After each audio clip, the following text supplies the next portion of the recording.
Hello, my name is Rick Houston, and welcome to the Scene Vault Podcast, your source for all things NASCAR history. Presented by QWare. Maintain excellence. Because with those guys, if you were battling for position, you were battling for food on the table. The day NASCAR and all of us associated in any way with NASCAR forget its past, that's the day we don't have any future. So, Jeff, first things first, we are recording this on Monday, March the 2nd, and 2 days ago, Harrison made it to victory lane for the first time ever. Tell me about that day and what it meant to you personally. Yeah, so for me, I've watched Harrison drive since he was 4 years old, really, in quarter midgets, and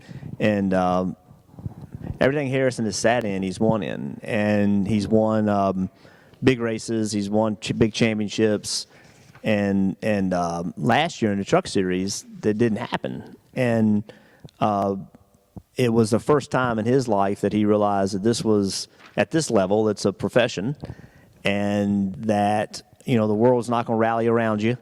When things aren't going well, there's a lot of critics. It was his first time he's ever had to deal with that, and he had to deal with it on a pretty high level. And that there's no way that doubt can't creep in. I don't care who you are. I mean, I remember Dale Earnhardt when he was going through one of his droughts. Even he, was doubting whether he could do it anymore. And you have a 18-year-old that's going through that, and I know because I've seen him race enough. I know he can do it, and but I could see the doubt creeping in because it's natural. And then I was really curious to see over time how he would deal with that, and to see what he's done this year, not just there, but go run second at Daytona, then go run fifth, and then go win the race. I could see it building, to putting all that behind him, and it was a step in the process, and so to see him kind of get rid of those demons was awesome, because I've been through that, and every driver has been through that. I think every athlete's been through that, and how you handle it's really, really difficult. It's so much more difficult than people realize for you to doubt yourself and then have those people around you doubting you. That's really, really difficult. And, for a young man to be going through that, all the stuff going on in his life, people realize he just graduated from high school less than a year ago. Yeah. I mean, and to get thrown into all this is a big deal. And I'm just really happy for him that he was able to work through those things and get himself where he needed to be, and then the people around him believing in him and being smart enough, Somebody drafted Tom Brady. He didn't go first. The best eyes of talent can see talent that's there without major championships and those kind of things, right? That's the best people. Anybody could watch Dale Earnhardt drive a race car and say he was damn good, right? But those people that can look at the entire picture of someone and ignore a blip on the radar and say that guy has talent, those are the real eyes of talent. And so for Joe Gibbs and that group over there to recognize that and give him a chance, and then Harrison execute on that, there was a lot of things happening on that one day. And I was just really, really happy for him because of all those things. Now, what's Harrison's birthday? He's October 2000. Okay. Well, my wife and I have that. Twins who were born in January of 01. Okay. They just graduated high school. Yep. So, speaking of spotting true talent, back in 1988, you run Martinsville, you run both South Bostons and both Orange County races for a team owned by your dad. Yep. How did that work out? You'd been beating around the short tracks in Virginia and all that, but how did it work out that you would move up to the Busch Series? Yeah, so then the Busch Series would come race at South Boston and race at Orange County and race at Martinsville, places where we were racing. And so you were around those guys, and you got to kind of know them a little bit. And the Jack Ingrams and the Tommy Houstons and the Tommy Ellises and those guys. I mean, you could walk right up to them and talk to them. You know what I mean? And they would take time to talk to you. And they were at your home track, but they were the big show, right? So if you wanted to take the next step, that was the next step. And to go run a Busch race at South Boston, at Orange County, at Martinsville.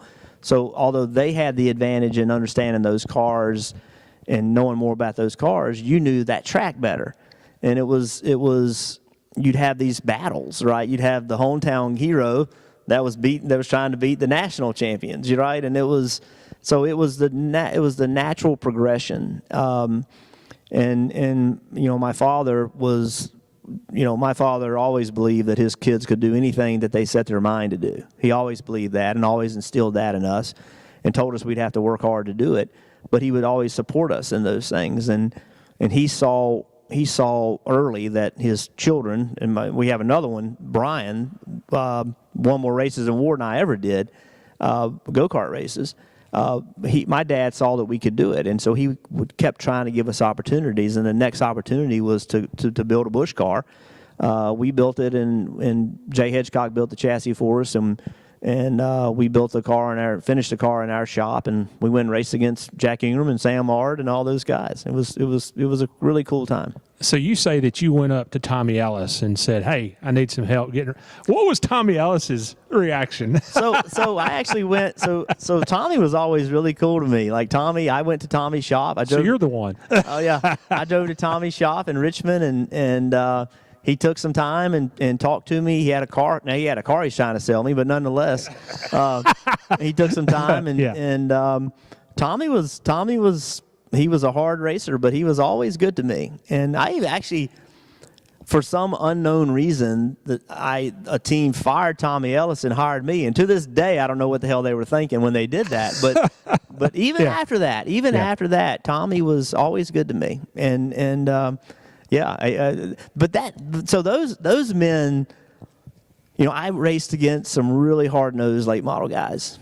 Wayne Pattersons and Barry Beggerleys and those guys, they were just hard-nosed racers. And that's who taught me how to race. And then you'd go race against Jack Ingram, and you'd go race against Tommy Houston, and you'd race against L.D. Ottinger and those guys, and they taught you there's a whole nother level. Because with those guys, if you were battling for position, you were battling for food on the table. And they were racing for a living. They owned their own teams. They had small teams. They went and got their sponsors. And that third spot was money. And that third spot, if you were racing them for them, they treated it like that. And the late model thing was not that way. Nobody was making a living late model racing. But they were all making a living running Busch cars. And so they taught you what it was like to race for a living and be hungry, right? They didn't have big budgets. They weren't millionaires. They were racing to get by and doing something they loved to do. But it was dualies and open trailers, and it was old school racing. The next year, 1989, you pretty much do a full schedule, except for Daytona at the beginning of the year, and then Richmond. You missed that race in the fall. Was that part of the plan to skip those races, or what actually happened there? So Daytona, yes, I wasn't eligible to run Daytona, and we didn't have the funding to have a speedway car. For us to go down there, we would have had to go down there we had two cars. We had 2 cars and 3 engines. And ran the full Xfinity program for $225,000. Think about that. Wow. So, yeah. So some teams, no one's getting that for one race today, but 2 races. I mean, we ran the whole series. We were not. I wasn't eligible to run Daytona. In Richmond, we just missed it. It was more cars there than there were spots, and we just missed it, and went home. 1990, you go to drive for Sam Ard, and Sam is a personal hero of mine. I wrote the book on the history of the NASCAR Busch Series and got to know him and his family really well. Tell me about working with him. Yeah, so the shop was behind Sam's house, and so I got to know Joe and Robert and his daughter. Got to know them. Robert was working on the team, and Sam was. We combined teams. So I had some cars and equipment. He had some cars and some equipment, and we combined teams in an effort to try to do it as inexpensively as we could. And because neither one of us really had the funding we needed to do it right, but if we combined forces, we could do it. And so I went there not as just a driver. I worked on the cars every day. I built the pit box. I was there working, and to go there, and a young man named Stacy Pereira that races late models today, he was there working, and a guy named Tommy Boyles who worked with the Busch boys when they were very young. He's good friends with Tom Busch. He was there, so it's a small world, but we were working. We were understaffed for sure, trying to get by. We were working long hours, and it was the hardest year I ever had in racing. It just, it was. We did win I won my first race with Sam at Martinsville, and it felt like a weight had been lifted off my shoulders. But a couple months prior to that, my father-in-law, who is a physician, he threatened to admit me in the hospital for exhaustion and dehydration. Did he really? Because I had worked myself to the point. Never in my life did I question what I wanted to do except for then. And I had worked so hard, and it was just felt like it was one failure after the next, and I worked myself to the point of physically exhausted. And I went to see my father-in-law. I said, "Man, I feel horrible." And at that point, Kim and I weren't married, but I'm like, I feel horrible. And I went to see him, and I went into his office, and he's like, "Boy, what's wrong with you?" I said, "Well, that's why I'm here." And he's like, "Man, you got to get some sleep. You gotta eat. I had got myself in a bad spot, but it was just from work, trying to succeed. And that was probably the hardest year I ever had. So you go from that point of literally exhaustion to you get to the top of the mountain, so to speak, at Martinsville. Yeah. What do you remember about that day? So I can tell you that what I remember the most, and this sounds crazy to say, but I remember the most is the next day. Okay. And I woke up and I felt like a completely different person, which tells you how strong your mind is. I woke up and I couldn't believe how good I felt. I couldn't believe how focused I was. I couldn't believe that I was in the shape that I was, because I was really not in a good position prior to that. And it taught, that to me was kind of this aha moment that, your mind is really, really strong, and that, you want something so bad that you're working so hard that you're actually, you can hurt yourself by I don't want to say caring too much, but not understanding how to care and how to deal with all the things that are going on around you. It was one of those moments in my life that, winning that race was a big deal on that day. And on that day, I remember, Davey Allison coming to Victory Lane. I didn't really know Davey that well, but he came to Victory Lane. He came to see me. Did he in really? Victory Lane. Wow. To say congratulations, and things like that. The following year, I think it was the following year or the year after, it was actually 2 years later, pretty sure it was 2 years later, I wrecked a car at Dover in qualifying. And Davey, to this day, I don't know how he found me, but I was in my hotel room, the phone rang, it was Davey Allison, asked me if I wanted to drive his car, because we didn't have a backup car, we were out of the race. So I actually started Davey Allison's car. And he had it as I'm getting in the car to go run the race. He says, "Hey Jeff, by the way, do you see these guys right here?" And I said, "Yeah." He said, "They bought this car, so don't wreck it." but Davey coming to me in Victory Lane at Martinsville on that day is something, I didn't know Davey Allison, but he took time. Here he is, a superstar. He took time out of his day to come congratulate me, and that was cool. 1991, you drive the 99 car for John Jackson, the old Tommy Ellis car. 92, you move over to Phil Martossi's team. That's 4 teams in 4 years. It's worse than that. Okay. So in several of those things, I got fired. Yeah. Like Sam's thing ended not pretty. There was a lawsuit. And that thing went to court. With Sam or? Yeah, with Sam. Okay. And so I left the team. My first full year, I was with my late model guys. We went Xfinity racing. We just didn't have the experience. I recognized that. Decided here was this opportunity with Sam. We went and did that. That ended poorly. So I had strife with the first one. I had strife with the second one.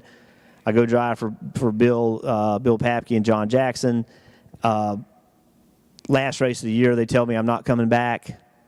It was what the hell, like this 3 years in a row of conflict, and I tell people all the time, I got fired, I got whatever, like 3 years in a row, ended up in court, got fired, blah blah blah, 3 years in a row. And I'm thinking, what, is it worth it? You know what I mean? Like I love racing, and I wasn't questioning whether I wanted to do that, but I'm like, what am I, there's something wrong here. And then got the chance with Martossi, and that came late. Like we had one car left, and I was working on that car in the basement of my dad's construction company, getting it ready for something. And when I wasn't doing that, I was on the phone, calling people.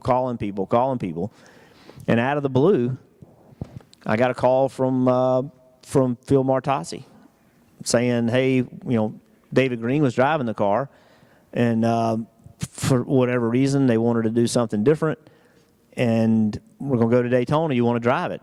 I'm like, well, hell yeah. And it was a one-race deal, right? Yeah. We're only going to do one race. He went down there and ran pretty good. Then let's go to the next race. And that went pretty good. Well, let's go to the next race. And then 5 or 6 weeks later, it's like, well, let's run the whole thing. So it was a weird 4 or 5 years.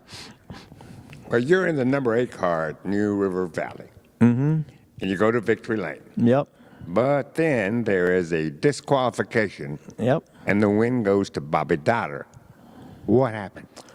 So when prior to recently, when they started taking wins away, Dale Jarrett and I were, to our knowledge, were the only 2 National Touring Series winners that had our wins taken away. And why we got that, I don't know. But so we had an illegal rear end. The rule said you had to have a Detroit locker type rear end, and we didn't. And so race is over. They check it every week. Like it's not a question whether they're going to check it. That's standard protocol. They're going to take the rear end out. It was illegal. It was wrong, and they DQ'd us. So South Boston, June 1993, there was a one-lap shootout to the checkered flag, and you and your brother Ward come across the stripe, beating and banging, and Ward's almost upside down trying to get by you, but you win. That's about the way that you remember it, isn't it? I'm sitting there thinking, what race is that? Hey, don't let the facts get in the way of a good story. Yeah. Ward and I finished first and second multiple times, and for some reason I came out the winner in all those things. I don't know why it worked out that way, but yeah, that South Boston Xfinity race or Busch race then, they just paved South Boston, and it was. I lost power steering, and people think, oh, power steering. Dale Earnhardt, when he drove, he first didn't have power steering. Well, yeah, but when you set the car, he was a real man. Yeah, when you set the car up to have power steering and you lose it, that's a whole nother ball game. But we won that race with no power steering in my hometown, which is really cool because my brother Brian and all of his friends at South Boston in the middle of 3 and 4. That was their section, and they had this big group of people, and it was they would call themselves a third turn brew crew, And, I mean, they have a hell of a party. Every Saturday night we were racing, or the Busch races, we'd come back and race. And to win at your home track in an Xfinity race, Busch race, was really big. That was a big deal. And that was one of the highlights of my career, is winning in front of those guys, because they were there supporting Ward and I when we were late model racing. And I remember one of my competitors that we had gotten into a tangle, and they loaded their car up. And he told me this the next week. They were loading their car up, and they were leaving the race and going down the access road that you would leave the pits with. And they said when they got to this gate, all these people started coming out and cussing at them, and they're like, we got scared. You know, they're like, get the hell out of here. That was the Third Turn Brew Crew. You know what I mean? And they were trying to create a hometown advantage for us. Now, from what I understand from a really popular podcast produced by another driver turned television commentator, hey, I'm not going to give Dale Jr. any more attention than he already has, but there had been, from what I understand, some tension between you and Ward earlier in your careers. How much did that day help or maybe hurt? Or had it already been resolved by that time? So you know, Ward's 5.5 years older than I am. So he's the oldest of three, and when you have to remember this, when Ward was 16, I was 10, right? So Ward was doing things that I didn't, you know, at 10 years old, I didn't know what the hell is he doing, right? And I'm at 10, and he's like, what the hell is he doing, right? So we have our interests are way different. We like different things, so we're very different people. And then on top of that, you put competition into it, and you know, the problem with racing with family is that you don't race with them, you race against them, right? And so it's hard. And then we typical brother stuff, you know what I mean? And then we got into that altercation at South Boston in a late model race where to this day we disagree whose fault it was, and we always will. We'll be fighting about it when our grandchildren will be fighting about whose fault it was. But yeah. You know, that was a moment there, you know, at South Boston that, although the racetrack liked it because I think they sold out the next week, you know, was something that we got ourselves into that we shouldn't have, and we didn't always handle racing well against each other. And then it's just hard. It's very hard to race against your brother. And for a while, we didn't really know how to handle it. Then we got our stuff together, and we did figure it out. And then toward the end of Ward's career, he was not driving good race cars, and I was, and that only adds more tension, because I don't care. They're going to compare. They compare my son to me. They compare my son to his nephew, his cousin. They compare my son to Ward. When you're racing and you have family, they're always going to compare you to them. Always. Very true. And Ward lives in a small town, and we both live in a small town. I moved here during my Cup career, but every day, you know, in South Boston, Virginia, you get compared to each other, and it wears on you. You get your first start in Winston Cup with Phil, I think, in 1993. Yeah. But then in 1994, you go full-time with the Savola brothers.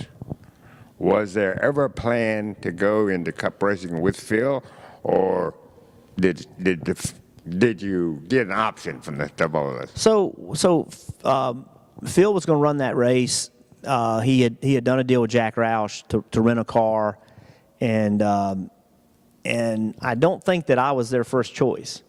I think they were looking for other options, and I got with Phil and kind of talked to him. I feel like I put some pressure on him and talked him into it, and we went there and qualified well. I think we qualified sixth, and had a good car in the race, and then Phil was actually spotting. The car owner was actually spotting, and on lap 3 or 4, he called me clear, and that was the day I learned there's only one driver of the car, and I wasn't.